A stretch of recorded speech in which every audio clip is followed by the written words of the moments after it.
Welcome to Workforces. I'm Julian Alssid. And I'm Kaitlin LeMoine, and we speak with the innovators who shape the future of work and learning. Together, we unpack the complex elements of workforce and career preparation and offer practical solutions that can be scaled and sustained. Let's dive in.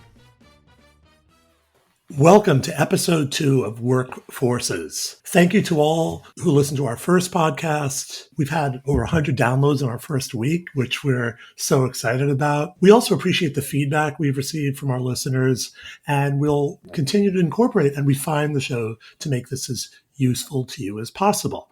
On today's episode, we're speaking with Adriana Dawson, who oversees Verizon's strategic and social impact programming across the Eastern U.S. Adriana and I both live in Rhode Island. We first met over a decade ago when I was asked to assess Rhode Island's workforce development efforts.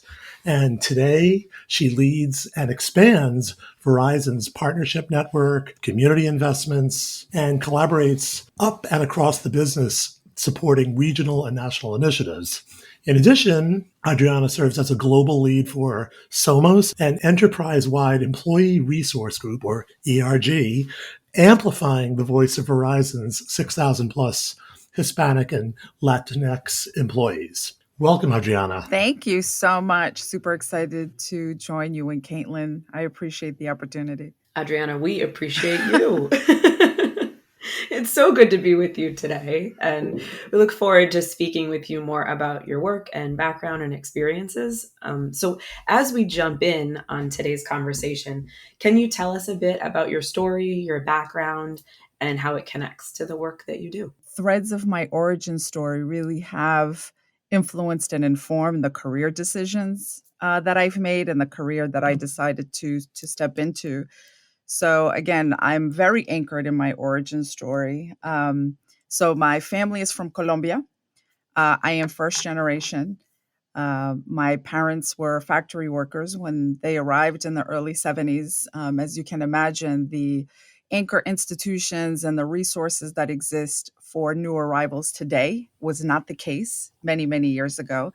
So it was a very, very different transition for them. I am the only child. I spoke Spanish while I was born in the U.S. Spanish was my first language for the first 5 years of my life. And so that really helped, again, sort of shape my identity.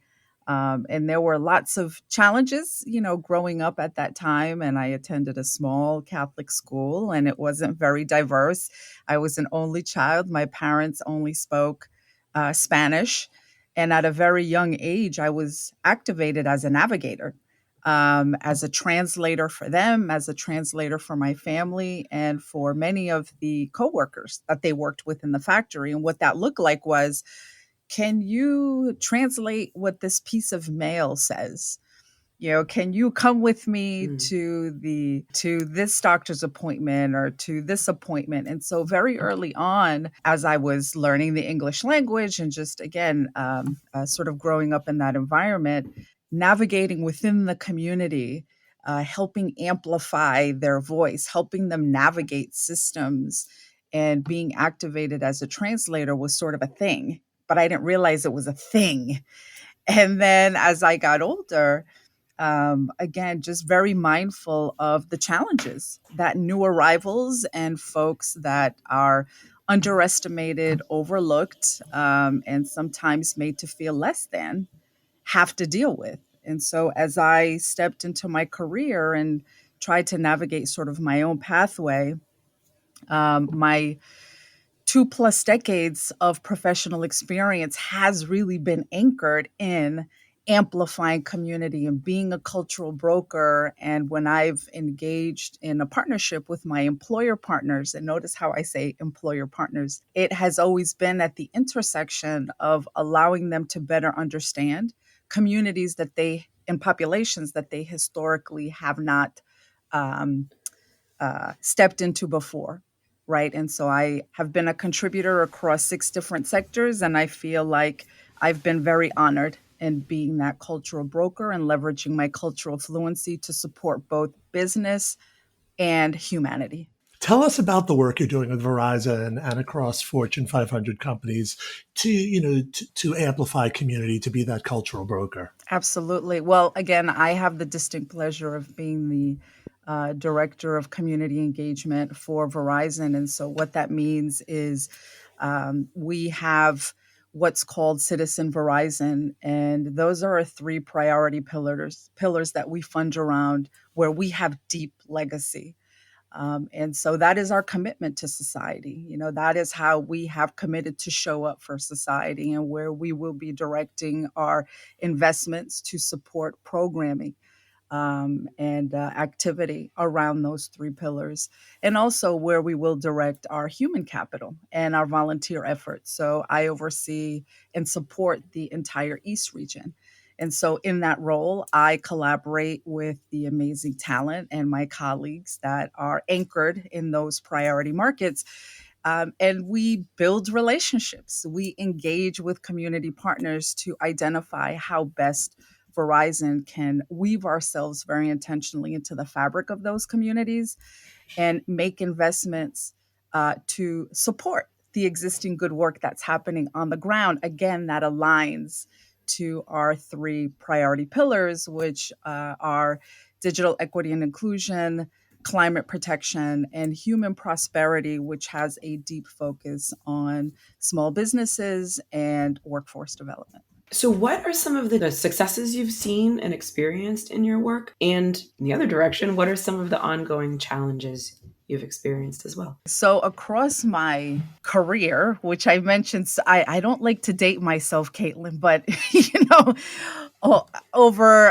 over 2 decades, there have been instances throughout that career trajectory where my employer partners in the past perhaps haven't necessarily gotten it right, where they perhaps haven't centered community or have not involved the community to help inform and influence the strategy. And it can feel very transactional, right? And so not putting community first and not pulling in the right stakeholders and just being led by all the things that perhaps should not lead community-centered engagement. Where I have seen it right is, again, where we bring community in on the front end.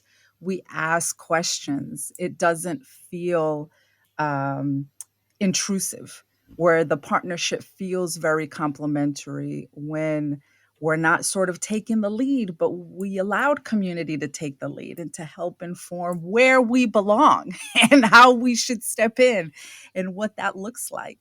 And doing it in a very culturally contextualized way, right? Where we're honoring the historical context and the cultural context of the communities we're stepping into. And we're recognizing the flavor, all of the flavor and those nuances that are going to look different in one market versus another market, right? We're not homogeneous communities of color, and we all have sort of varying degrees of needs, expectations, flavors, trauma.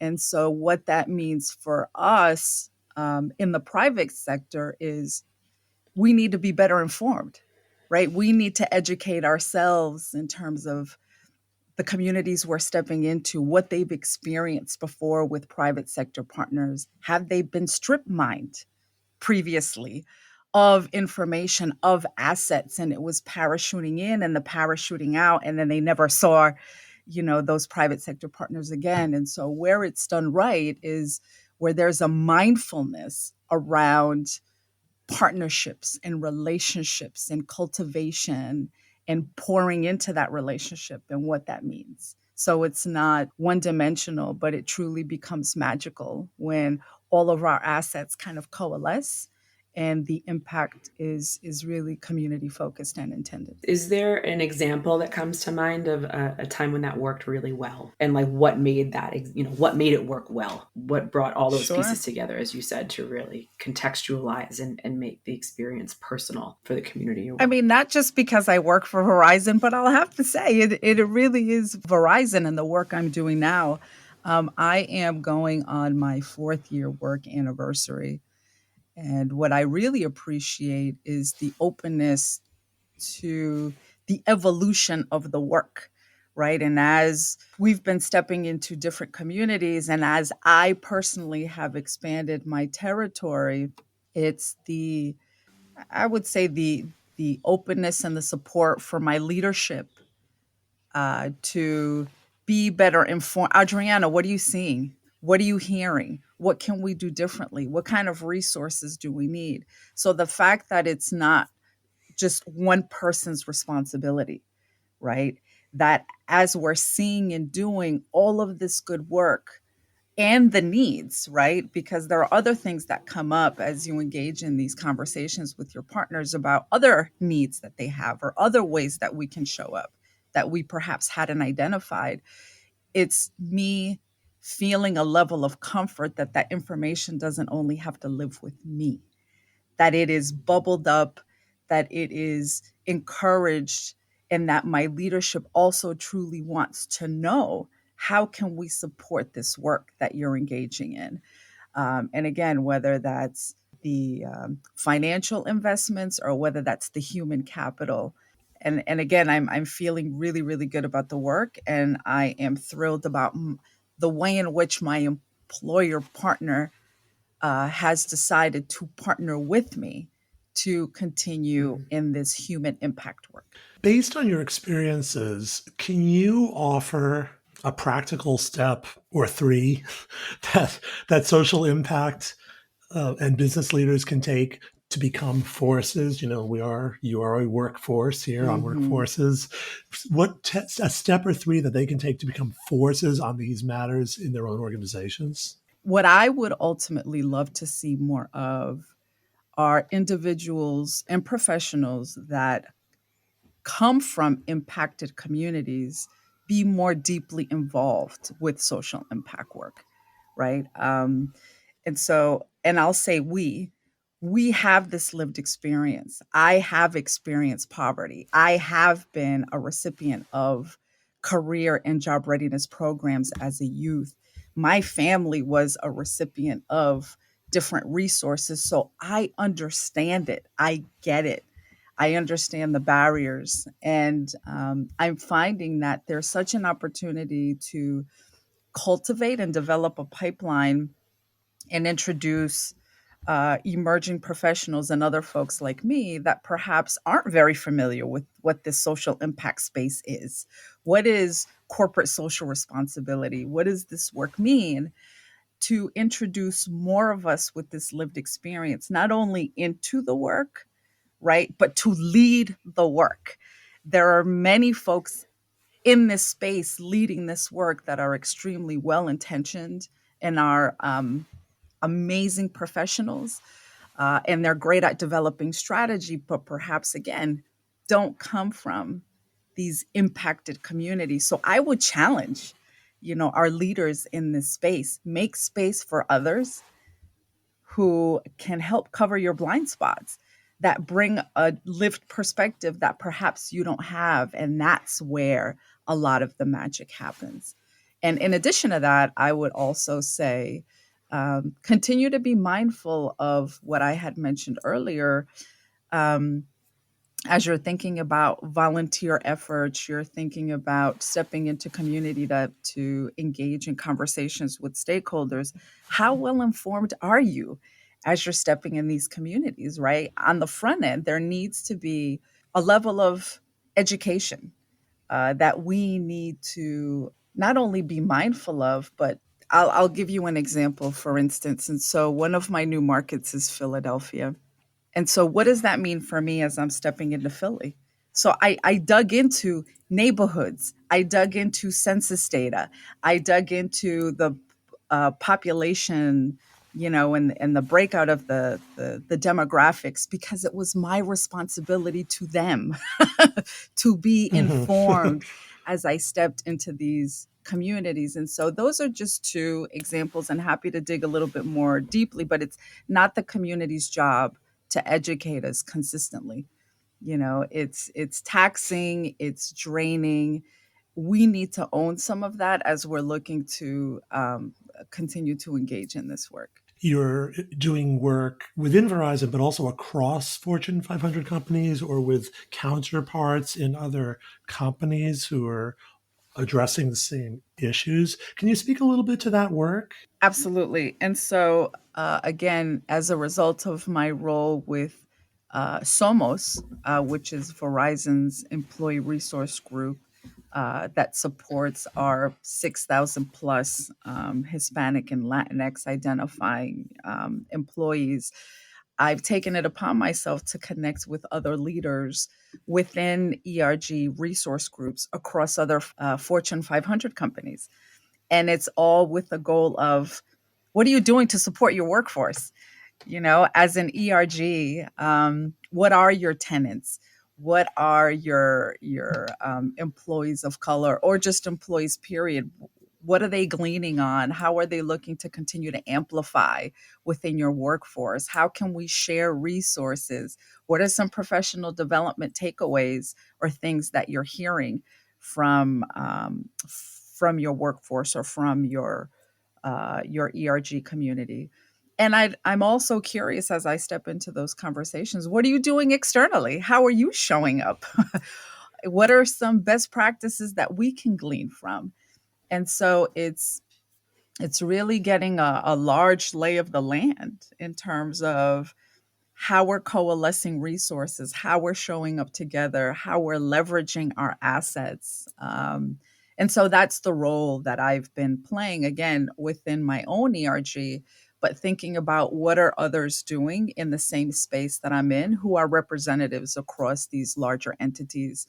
And then how can we identify best practices and continue to level up and show up both for our internal communities as well as external. Have you identified any best practices you'd want to share? Have any nuggets or specific ideas kind of risen to the top?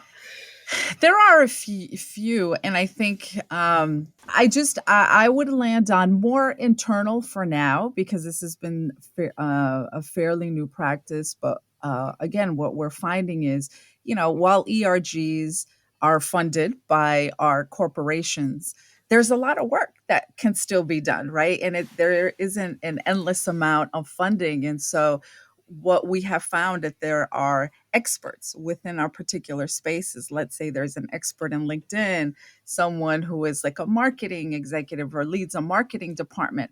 So we're kind of figuring out and developing sort of this um, uh, competency model and identifying who does what and activating each other across our respective spaces based on our needs, right? So if we've got a group at Hewlett Packard or another group within another tech company, another ERG, who's identified our community would really love to focus on personal branding, right? They really need help with that. They're looking to really amplify.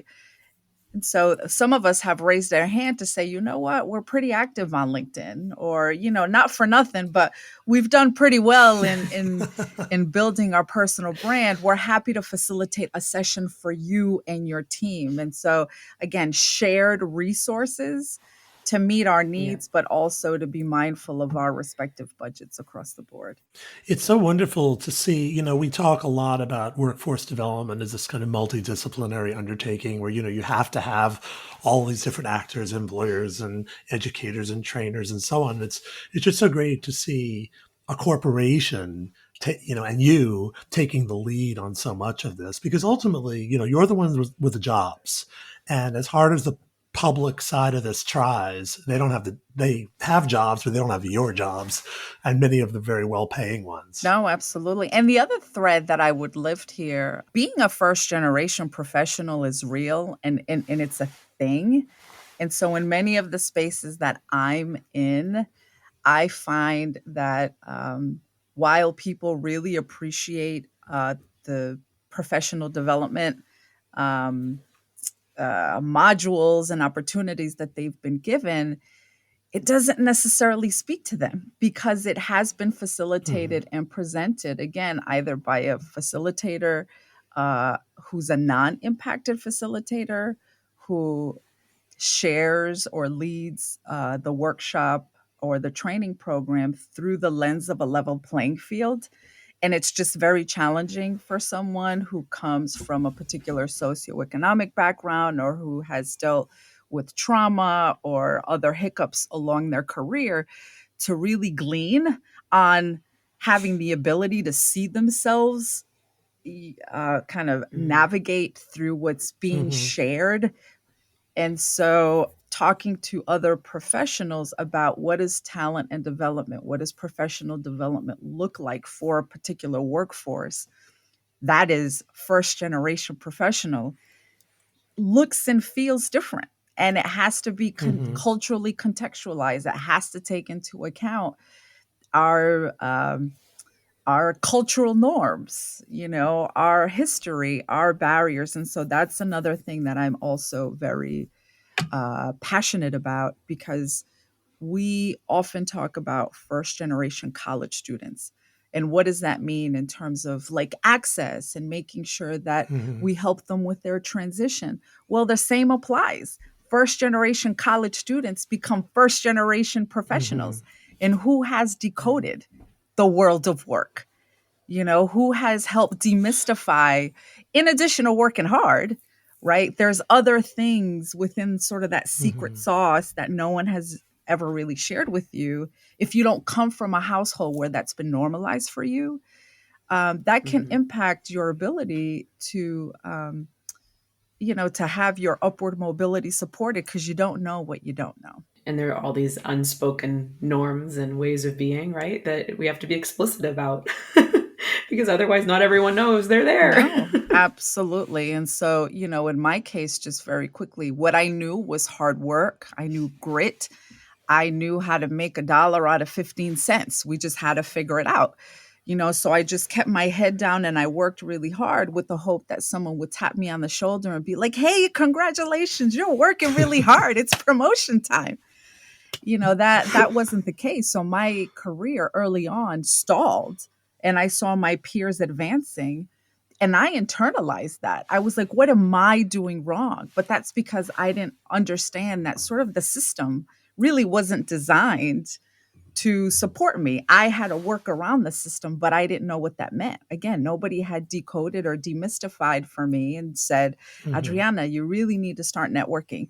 And those kind of events that you really don't want to go to, it's kind of important you go to that, because it's FaceTime. People need to see you. Oh, thanks for telling me. Oh, and by the way, mentors and sponsors. So all the things I started learning slowly but surely. But again, early on in my career, it was very challenging. So that's another sort of practical kind of takeaway, an example I would share with folks, especially those leading HR talent development, is, as you're thinking about onboarding for new employees or for existing employees, how are you capturing a segment of your workforce that are first generation professionals who might not raise their hand and ask questions, and you assume that they know the things, right? So not assuming and creating a baseline or further contextualizing it for them and getting back to real basics would be a game changer for some folks stepping into this corporate environment for the very first time with no blueprint or playbook. Well, thank you for sharing so much of yourself and your background, your work, and these really practical, tangible steps that leaders and people, really everyone, can take to create an inclusive, and as you're saying, explicitly built right environment where everyone kind of understands here are the rules of the road, and here are the ways you can continue to position yourself or upskill, because there are so many steps that, you're right, I think they get glossed over, and it's like you know or you don't know. And as you were saying earlier about building almost like a set of competencies for the ERG work you're doing, right, these are all competencies and skills that if we're explicit, if we're clear and transparent about what they are, it helps everyone. So really appreciate you offering these practical steps toward the end of our discussion today, Adriana. How can listeners learn more about your work? LinkedIn has been an absolute gift. I am an extreme extrovert, and when the pandemic hit and we all were impacted by human connection, I really leveraged the power of that particular social media platform, and it allowed me to build community. Right. So it was like Adriana had all this energy because I was so used to moving and shaking and meeting folks and attending events. And I still needed that. And I got it in a different way. And so I have made myself available on LinkedIn. I invite people to connect with me there.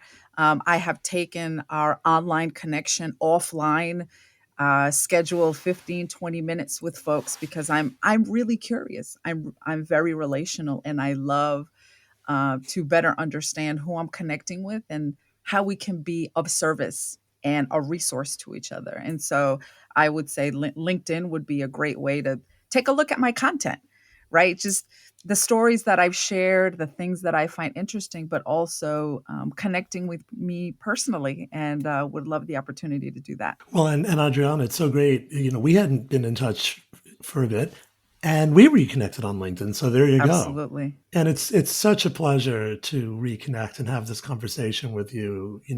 Fantastic, amazing work you're doing. So look forward to continuing to track your story and to keep finding ways to work together. And, really appreciate your taking the time. My absolute pleasure. I look forward to staying in touch and continuing to do the good work. Thank you both. Thank you so much. That's all we have for you today. Thank you for listening to Workforces. We hope that you take away nuggets that you can use in your own work. Thank you to our producer, Dustin Ramsdell. Workforces is available on Apple, Amazon, Google, and Spotify. We hope you will subscribe, like, and share the podcast with your colleagues and friends. If you have interest in sponsoring this podcast, please contact us through the podcast notes.